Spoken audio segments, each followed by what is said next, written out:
Oke, selamat pagi teman-teman dan yang lainnya. Kita dari grup 4 kita coba untuk mempresentasikan hasil karya ilmiah yang telah kita susun yang berjudul Analisis Pengaruh Sistem Libur terhadap Stres Level Pekerja di Indonesia.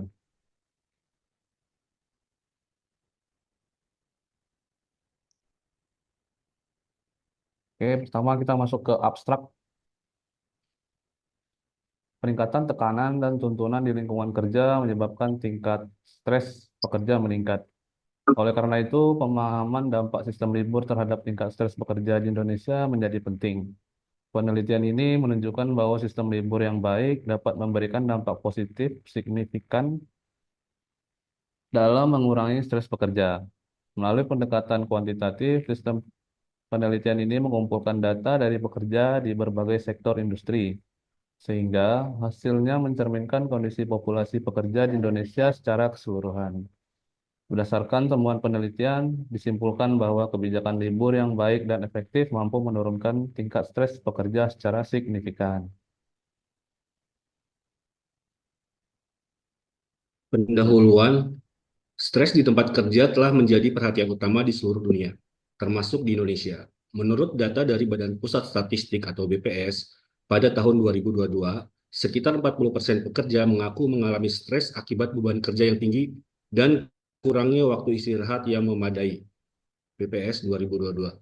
Stres yang berkepanjangan dapat berdampak negatif tidak hanya bagi kesehatan mental pekerja, tetapi juga bagi produktivitas perusahaan secara keseluruhan. Oleh karena itu, penting untuk mengeksplorasi faktor-faktor yang dapat mempengaruhi tingkat stres. Salah satunya adalah sistem libur yang diterapkan di tempat kerja.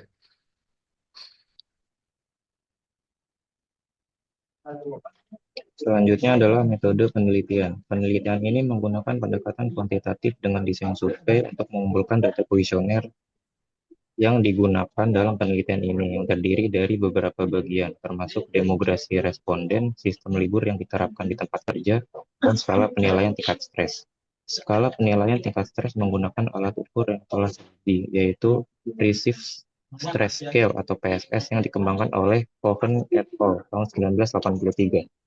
PSS merupakan alat ukur yang umum digunakan untuk menilai tingkat stres subjektif individu.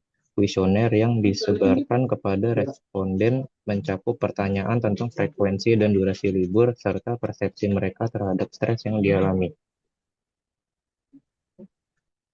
Baik, untuk hasil penelitian dari 50 responden ya yang kami ambil sebagai sampel perwakilan antara pekerja dengan sistem libur 1 hari dan 2 hari, bisa kita lihat di slide bagian gambar bagian kiri,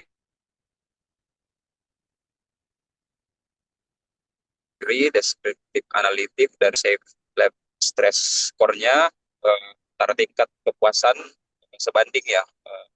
Kita lihat di tingkat kepuasan netral, sangat tidak puas, dan juga tidak puas ya, terbanding antara dengan sistem libur 2 hari kerja yang rata-rata dari hasil surveinya berada di PSS dengan level yang lebih rendah, dan juga tingkat kepuasan berada di puas dan sangat puas ya untuk sistem liburnya yang 2 hari. Oke, lanjut. Nah, untuk hasil analisis dari data statistik, kami coba uji normalitas data kami berdistribusi tidak normal ya. Kemudian kami lakukan uji Mann-Whitney-Yu, menunjukkan terdapat perbedaan signifikan karena nilai P lebih besar dari 0,0, kurang dari 0,05 ya, yang artinya terdapat perbedaan yang signifikan antara kedua kelompok, antara sistem libur dengan kepuasan kerja. Kemudian bagian 3, kami lakukan analisis korelasi tambahan ya antara frekuensi libur dengan tingkat kepuasan pekerja, peroleh nilai R yang korelasinya positif, sehingga bisa kita simpulkan memiliki korelasi yang signifikan ya antara frekuensi libur dengan tingkat kepuasan.